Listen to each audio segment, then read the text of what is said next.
Hi guys, and welcome back to another reaction video. So today I'm going to be reacting to The Secrets of Syringeon. So last time I reacted to The Secrets of Banban, so let's just get started. Deep within the lower levels of Banban's kindergarten, there exists a very mysterious and intelligent monstrosity.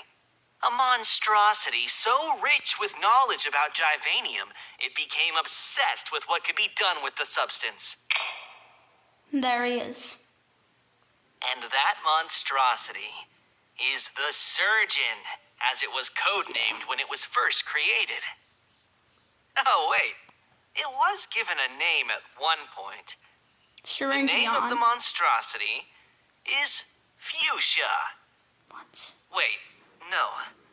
The name of the monstrosity is Syringeon.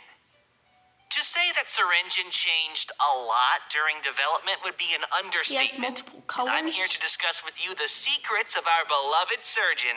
The Garden of Banban cast each have their own detailed story and personality, and that's what makes Garden of Banban unique. Join me on the second episode of the Banban Chronicles, narrated by me, Ty Coker, the voice actor of Bitter Giggle, a series where we dedicate each episode to discussing the histories and secrets of a member of the Garden of Banban cast. Okay. Here's the intro thing.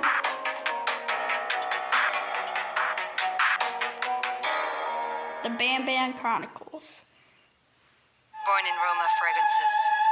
Just try believing all this power in your fragrance. All these doubts may have Wait, 15 seconds? Just wait. Born in Roma fragrances. And the new Born in Roma green extravaganza. Valentino. Level up savings with platinum status. Get there faster with Shell V-Power Nitro Plus Why? Premium Gasoline.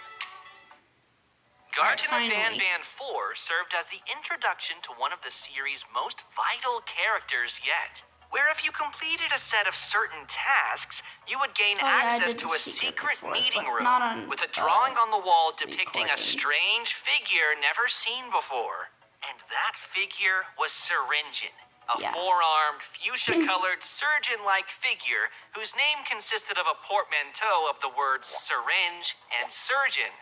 Oh.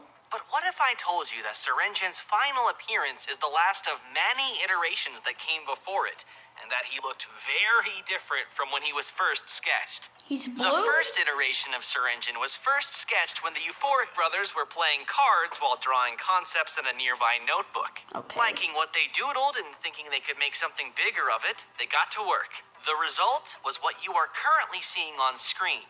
This is a recently recovered image of Syringeon's first iteration. It was at this point that this new character was codenamed the Surgeon. But something was wrong with it. It looked too cute. Sorry, Syringeon number 1. The Surgeon was then given 2 more arms to give it more surgical tools, and the location of the mouth was readjusted, thinking it would make it much more intimidating in its 3D version. One of these surgical tools was originally going to be a knife or a scalpel, which was then replaced with the mechanical grabbing hand, as it didn't make sense to not give him any way of grabbing objects. And also to make this new character stand out more, its color was changed from the light blue it originally had to the final fuchsia color it currently possesses. As a result of this new color, it was temporarily given the name Fuchsia, which the name Syringeon was later used as a substitute for. And with that, the Syringeon in his 2D form we know today was born, where he later finally debuted in his physical form in Garden of Banban 7, with voice actor Ray O'Hare playing his role, who, as a fun little bonus fact, also played the train conductor in the Euphoric Brothers' other game, Human Apocalypse. What? But going back to Syringeon's 2D form, you might notice something strange that was quickly pointed out by many fans when Syringeon's mural was first seen by the public. Take 5 seconds to try and see why Syringeon looked off compared to all other wall murals of the franchise. What, his arms? His mouth? Do you see the problem yet? No. Huh? Do ya? Huh? That's right. Syringeon's eyes were brown. And he was the only one of all other characters that was like this. But rest assured, this has nothing to do with lore.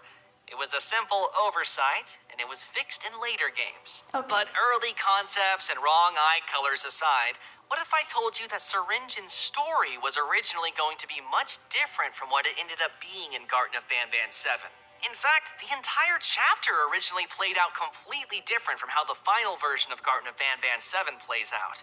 The story for the chapter, much like most chapters, went through many different scripts. Whoa. And while most versions of the script have been lost or deleted, one remains intact. In this early version of the script, the overarching goal of the game remained the same. In alliance with Syringeon, you entered City Engine in search of Jumbo Josh. Yeah. But City Engine was very different. The mayor of the city was much more tyrannical, where he ruled over his citizens with an iron fist. Whoa. He was much more reminiscent of a cult leader than a mayor, but he was still willing to work with the player to achieve his goals despite his hatred for humankind. Instead of the fully lit city you enter in Garden of Banban 7, you instead find yourself limited to a single block, with long walls enclosing what remains of the city. These walls would constantly be banged on by hungry, naughty ones trapped on the outside, unable to enter because of the light. From the balcony in Syringeon's office, you would be able to see a faint light in the distance, which Syringeon explains belongs to a tower that Jumbo Josh is nearby. Oh. The secondary goal of Garden of Banban 7 would have been to try and reach that second tower. But there was a problem. Aside from the tiny part of the city you're trapped in, everywhere was dark, which also meant everywhere else was infested with naughty ones. Through puzzle solving and fighting the Notified army one by one, you would slowly but surely restore power to different parts of the city, allowing you to finally reach the tower. It is during these expeditions to try and restore power that the majority of the action took place. The Givanium baby would have been encountered in one of the buildings. Oh. The Notified Bittergiggle would have been his own mini-game instead of the chase sequence he ended up getting in Garden of Banban 7. Kittysaurus was supposed to have been trapped in a pit that the citizens would have been standing around ceremoniously, where you would help her escape as part of a What? puzzle. A sequence where you enter a courthouse and Sheriff Toadster judges you for your crimes before the lights go out and the entire building is swarmed with naughty ones. gosh. But most interestingly, a crazed Sheriff Toadster was scripted to trap you inside of a grocery store. A craze? Inside of which you would have had to get a phone to work, where you call Syringeon for help, after which he sends a loud contraption to scare the crazed sheriff away. Not notified, but crazed. This contraption would dramatically slide towards you through the darkness, which turns out to be a loud mobile power generator. After escaping the grocery store, you would use this generator to play a mini-game where you push the generator into dark blocks of the city. Once activated, it would light up the area temporarily, giving you some time to enter and scavenge the nearby buildings for supplies that would allow you to fix power boxes that would light up the area permanently. But you gotta do it quickly because the generator only stays on for a few minutes, and if it deactivates, the block goes dark again and it would require you to reactivate it again manually. So if it goes dark while you're scavenging in a building, too bad. What you are seeing on the screen right now is an unused location that was meant to be one of those blocks that you restore the power to. There were 3 blocks that this needed to be done for, and when all 3 were successfully done, that's when you finally reached the tower you could see from Syringeon's balcony. Okay. Once you make it to the tower, you discover that Jumbo Josh is suspiciously nowhere to be seen. What do you mean? Upon returning to Syringeon, his true plans are revealed. When you return to find him in a scrapped location that was meant to be the city's public park, you find him standing on a platform raised high above ground. This is where the conversation between Syringeon and Sir Dadadoo would have originally taken place. And after tricking and trapping Sir Dadadoo with the scepter piece, he gives a villainous speech explaining how he used you to do the hard part and get enough power delivered to the city to get the machine that's trapping Jumbo Josh to work. Before the center of the platform opens and an elevator holding a chained Jumbo Josh is raised from the ground. And this is where the chapter concludes as it was originally meant to end. As with the last Banban Chronicles episode, please do let us know your thoughts about this original version of the script. This sequence of events turned out to be much cooler on paper than it was a playable experience, and that's why this version of the script was scrapped for the most part.